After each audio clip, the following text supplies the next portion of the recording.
Thanks for tuning in. This is part 1 on how I painted up my Space Marine Outriders. I started off by priming everything in black. This would form the shadows. On top of this, I then went on with a gray primer and primed the sides as well as the top. This would be for me my midtones.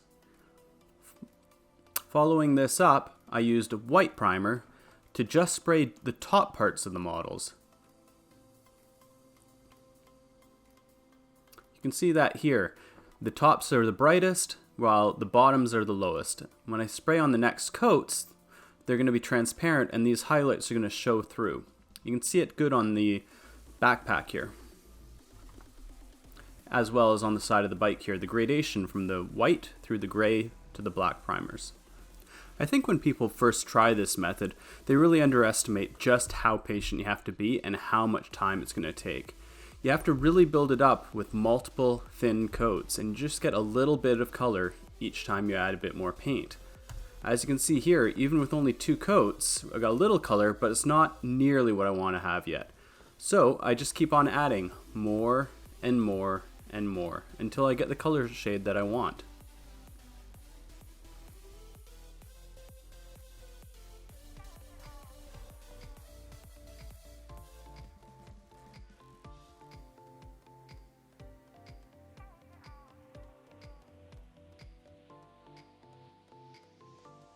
At 5 coats, I'm getting pretty close to where I want this color to be. I know it's going to be a little bit on the bright side, but I'm going to tone that down later. But for good measure, I'm going to add one last coat, a 6th one, and if it doesn't noticeably really change the shade at all, then I'm as bright as I'm going to get and as solid in the coloring as I'm going to get it to be.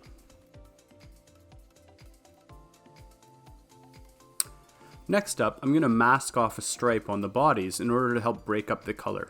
I've really been wanting to add a little bit of yellow as an accent to my Raptors for a while now, and I hadn't been able to think of any opportunities to really do it. Here, this will give me a nice spot to put it on, and it's going to help break up all the monotony of the green. And just to add a little bit more variety, I'm only going to do it on one side, just to make everything a little bit asymmetrical, and then I'll put a Raptors badge on the other side.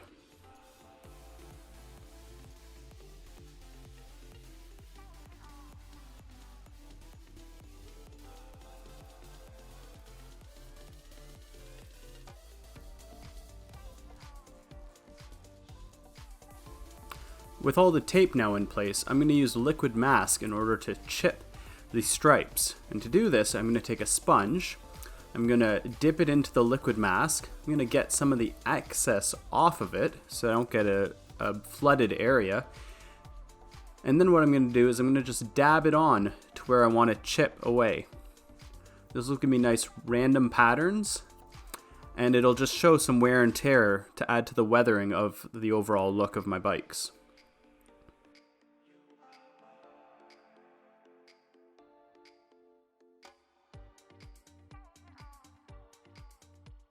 It's really important to let the liquid mask dry fully before we get on to our next layer of paint. Otherwise it would mix in with the liquid mask and make it really impossible to remove properly. With my airbrush, I used a golden yellow to fill in between the mask lines to create the stripe. Now I just have to remove all of the masking, both the tape and the liquid mask. Some of the liquid mask is going to come off with the tape, that's perfectly okay.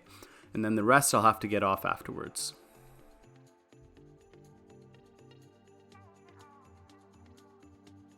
There's a couple of different methods I could use to remove the liquid mask. One is to take some good sticky tack and just dab it on the surface, and often the liquid mask will come up with it.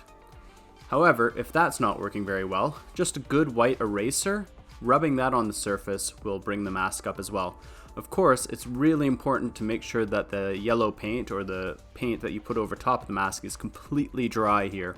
Otherwise, you'll just end up smudging it. However, if it is dry, you won't end up doing any damage to either the base coat or the green here, or to the yellow over top. And the little bit of extra friction provided by the eraser helps to remove any of the little bits of liquid masks that are stuck on the surface.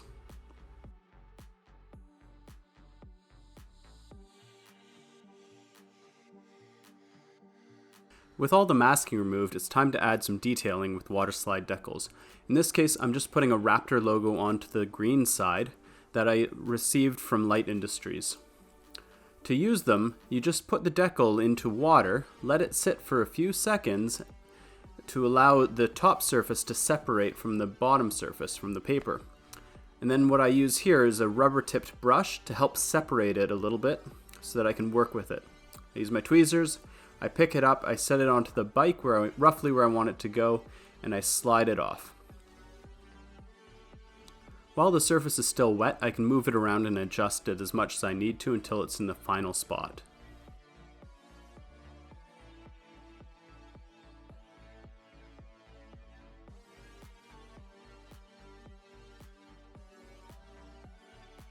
With a little bit of paper towel, I remove any of the excess water just so it's going to dry on faster.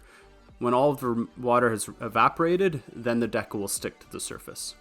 However, to get an even more permanent bond, we're going to use some decal solvent.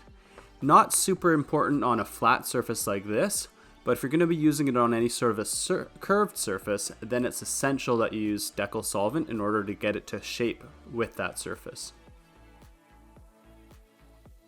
Next, we're going to put the chapter iconography onto the shoulders of the biker.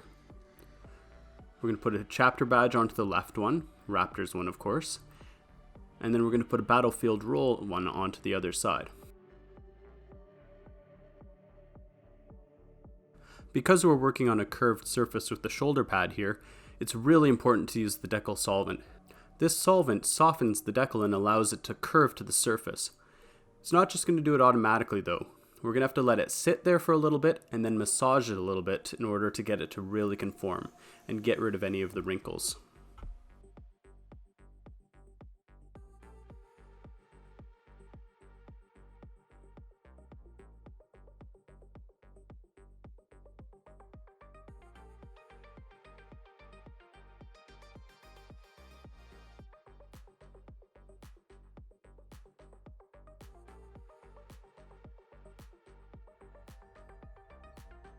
We're going to put the battlefield roll marking decal onto the other shoulder, in this case a close support marking.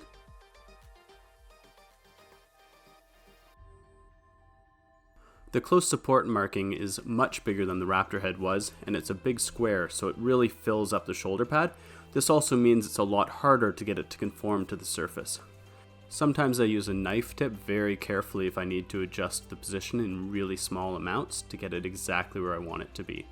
And then I just use a brush to try and massage out as many of the wrinkles as I can. Any that are still there will come out once the solvent is applied.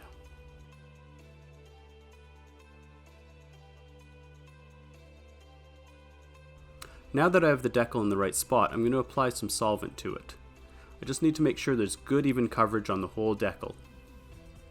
Then I'm going to take a brush and just use it to sort of massage out any little wrinkles that are on the surface and to make sure there's no pooling of the solvent.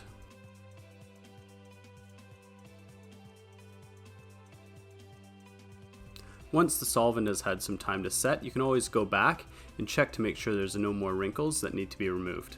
Once the solvent is dry, you can then seal it in either with decal setter or with your clear coat of choice.